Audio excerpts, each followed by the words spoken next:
皆さん、こんにちは。日本語の旅へようこそ。この動画では、日本の文学作品を朗読しています。100年くらい前の作品が多いので、昔の言葉や難しい言葉があります。それらを簡単な言葉に変えて、聞き取りやすいようにゆっくり読みます。すぐに物語を聞きたい人は、概要欄の目次をクリックして先に進んでください。また、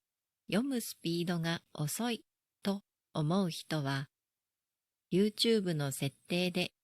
好きな再生速度に調整してくださいね。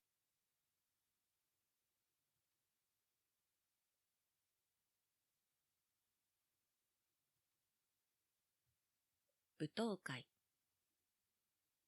芥川龍之介。1、明治19年11月3日の夜だった。当時17歳だった〇〇家の令嬢、明子は、はげた頭の父親と一緒に、今夜の舞踏会が催される鹿鳴館の階段を登っていった。明るいガスの光に照らされた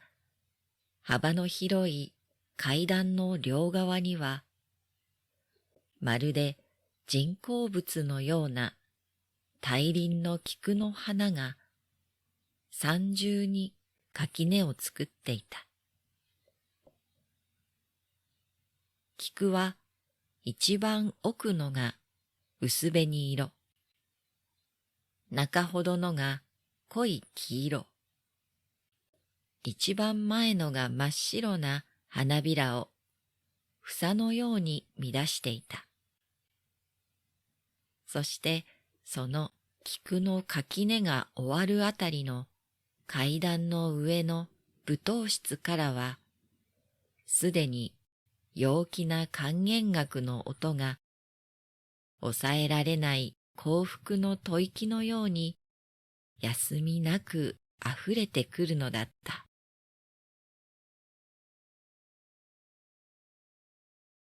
明子は幼い頃からフランス語と舞踏の教育を受けていた。が、正式の舞踏会に出るのは今夜が生まれて初めてだった。だから彼女は馬車の中でも時々話しかけてくる父親に上の空の返事ばかりしていた。それほど彼女の胸の中には愉快な不安とでも言うような一種の落ち着かない気持ちが広がっていた。彼女は馬車が鹿鳴館の前に止まるまで何度苛立たしい目を上げて窓の外に流れていく東京の街の数少ない明かりを見つめたかわからなかった。しかし、鹿鳴館の中へ入ると間もなく、彼女はその不安を忘れるような事件に遭遇した。というのは、階段のちょうど中ほどまで来たとき、二人は一足先に登っていく秦国の大官に追いついた。すると大官は太った体を動かして二人を先へ通しながら、明子へ呆れたような視線を投げた。初々しいバラ色の舞踏服。品よく首へかけた水色のリボン、それから濃い髪に匂っているたった一輪のバラの花。実際、その夜の秋子の姿は、この長い弁髪を垂れた深黒の体幹の目を驚かすほどの開花の日本の少女の美を十分に備えていたのだった。と思うと、また階段を急ぎ足に降りてきた若い塩ビ服の日本人も、途中で二人とすれ違いながら、反射的にちょっと振り返って、やはり呆れたような視線を秋子の後ろ姿に浴びせかけた。それからなぜか思いついたように、白い襟飾りのネクタイへ手をやってみて、また菊の中を忙しく玄関の方へ降りていった。二人が階段を上りきると、二階の舞踏室の入り口で、白髪混じりの頬ひげがある主人役の伯爵が、胸にいくつかの勲章をつけて、ルイ15世風の装いをした年上の伯爵夫人と一緒に、落ち着いて客を迎えていた。秋子はこの伯爵でさえ、彼女の姿を見たとき、その老快な顔に一瞬無邪気な驚きの色が現れたのを見逃さなかった。人の良い秋子の父親は、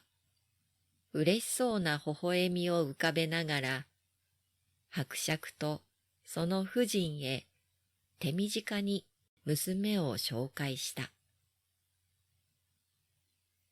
彼女は恥ずかしさと得意な気持ちとを代わる代わる味わった。が、その間にも、気ぐらいの高い伯爵夫人の顔に、一つ下品な雰囲気があるのを感じ取れるくらいの余裕があった。舞踏室の中にも、至るところに、菊の花が美しく咲き乱れていた。そうしてまた至るところに、相手を待っている婦人たちのレースや花や象牙の扇が、爽やかな香水の匂いの中に、音のない波のように動いていた。秋子はすぐに父親と別れて、そのきらびやかな婦人たちのあるグループと一緒になった。それは皆同じような水色やバラ色の舞踏服を着た同じ年頃の少女たちだった。彼女たちは秋子を迎えると、小鳥のようににぎやかになり、それぞれに今夜の彼女の姿が美しいことを褒めたりした。彼女がその仲間へ入るや否や、見知らぬフランスの海軍将校が、どこからか静かに歩み寄った。そして両腕を垂れたまま、丁寧に日本風のお辞儀をした。秋子はかすかに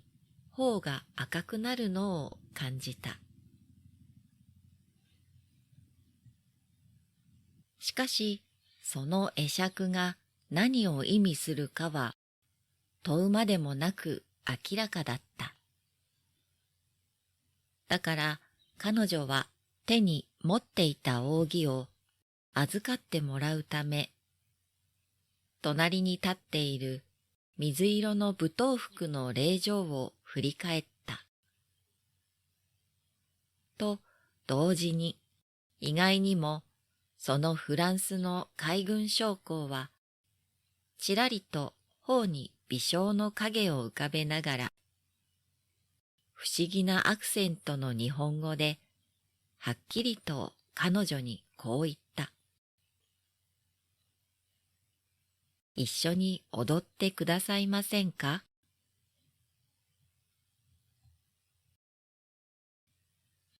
まもなくアキコは、そのフランスの海軍将校と、美しく青きドナウのワルツを踊っていた。